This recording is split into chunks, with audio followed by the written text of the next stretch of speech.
надо затащить и там уже, потому что в толпе они не дадут, их надо вытащить с этой толпы, вытащить, переломать этих тварей, сказать, кто им этот заказ сделал, кто им этот приказ дал, почему это не просто так, понимаешь? Я согласен, собрались на площадь народ, свое влияние, это право нашего народа, каждого, скрешили, сказали, нам не нравится то. Сказали, мирно сидим, ждем. Пришел кто-нибудь, Аким области, или кто пришел, сказал, мы скажем, мы не уйдем с площади, пока вы не выполните вот это. Это правильно. А здесь что делают? Они понимают, что это ситуация. Они хотят усугубить, чтобы люди умерли, здесь умерли, чтобы хаос был, беспредел был. А если этот хаос, беспредел, кровь начнется, здесь им похуй на нашу независимость, им все равно на Казахстан. Здесь большая политика. Здесь Россия, Китай, здесь Европа, Америка. Мы никто. Они эти выполняют приказы американцев, европейцев, чтобы здесь был хаос, чтобы с Россией, здесь Россия придет свои интересы оставить. А пострадает кто? Мы. Народ. Мы, прикинь, наши деды 100 лет были в рабстве. 100 лет. 100 лет мы были в рабстве. Вот только, блядь, взяли независимость 30 лет. Сейчас мы по своей тупости, блядь, обратно в рабство уйдем.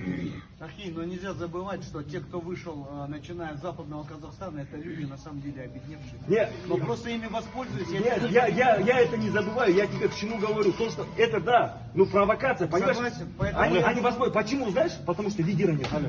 Да, Они с одного голоса нету. Нет, согласен, давайте тогда так. Надо либо туда ехать разговаривать, потому что они на полпути в аэропорт. Нет, послушай, туда ехать, разговаривать, мы сейчас у себя разобраться не можем. Сейчас мы должны понять друг друга, чтобы что-то делать. Если мы сейчас здесь друг другу не можем объяснить нашу ситуацию, куда ехать? Сейчас ехать, они начнут стрелять, мы начнем стрелять. Все, вот из-за этого мы сейчас должны сесть и думать, а не говорить. Конкретно кто-то свои предложения пусть сядет. Сейчас сядем за этот стол, возьмем бумагу, конкретно распишем, что наши семьи, наши жены, моя жена, ребенок, все здесь. Мы казахстанцы, это наша земля, это наша родина. Мы не хотим, чтобы у нас дома кто-то горел, убивал, кровь проливала. Да, вышли на мирные митинги. Мы хотим договориться с государством, чтобы они выполнили требования народа мирным путем. Ни больше, ни меньше.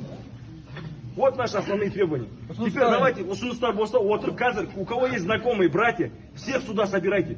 Когда у нас масса мало, нам нужно минимум 2, 3, 4 тысячи человек, чтобы эта масса зайти, и в другую массу, чтобы не было. Потому что мы сейчас зайдем 100 человек, там 10 тысяч человек. Один скажет, блядь, они твари, они КМБшные, и, блядь, там, проправительственные, и все, как бараны, потому что пьяные. Солжен, сейчас в первую очередь, родной. Мы сядем, составим план. Все, кто может, соберите людей побольше. Ты насчет провокаторов, с тобой я отправлю своих пацанов. Провокаторов покажи, кто, мы их сюда вытащим. Оттуда нахуй заберем. Понятно? Теперь давайте, пацаны, все, кто есть, созванивайтесь, на телефон падайте. Пока никто никуда не уйдет, в течение часа-двух, максимально много народу соберите, которые за что? За мирный Казахстан, за нашу независимость, которые истинные патриоты Казахстана, которые хотят сделать диалог с государством, и чтобы у нашей независимость осталась. Если хотим, мы можем создать народный совет. Ну, чтобы что-то было предложить государству. Сейчас президент говорит, давайте будем разговаривать. Что скажут? Шалкет, больше нихуя не говорят. Это же не требование.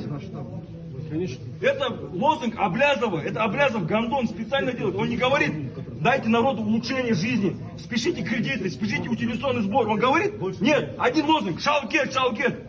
Ну понятно же, что долбоебы, что это? Шалкет, это же, блядь, не улучшение народа. Сейчас нам в первую очередь надо где реформы сделать, которые нам нужны, нашему Казахстану, нашей земле, нашей родине. Вот из-за этого, вот эти, которые Аблязов предлагает реформы, родной, я тебе говорю, вчера даже он написал, якобы, что мои пацаны сжигают газели, мазели. Зачем? Это потому, что он делает. Когда человек виновен, он хочет свою вину на кого-то перелечь. Вот почему он это так написал? Я лично за это не был в курсе. Я приехал, чтобы помирить и набор сделать. ДВКшные, я сейчас говорю, давай мирно соединимся, какую-то реформу сделаем, предложим. Они что говорят? Арман Тундаманды. Потому что они не хотят, чтобы все остановились, объединились и конкретно. Да, я согласен, если он придет, скажет, я с реформами. Он трус, он никогда сюда не прилетит. Он сам, сука, кто был? Он, блядь, столько денег набрал, съебался. Это что ли оппозиционер? Когда им удобно, оппозиция. Он наоборот с глубокой башни наплевал.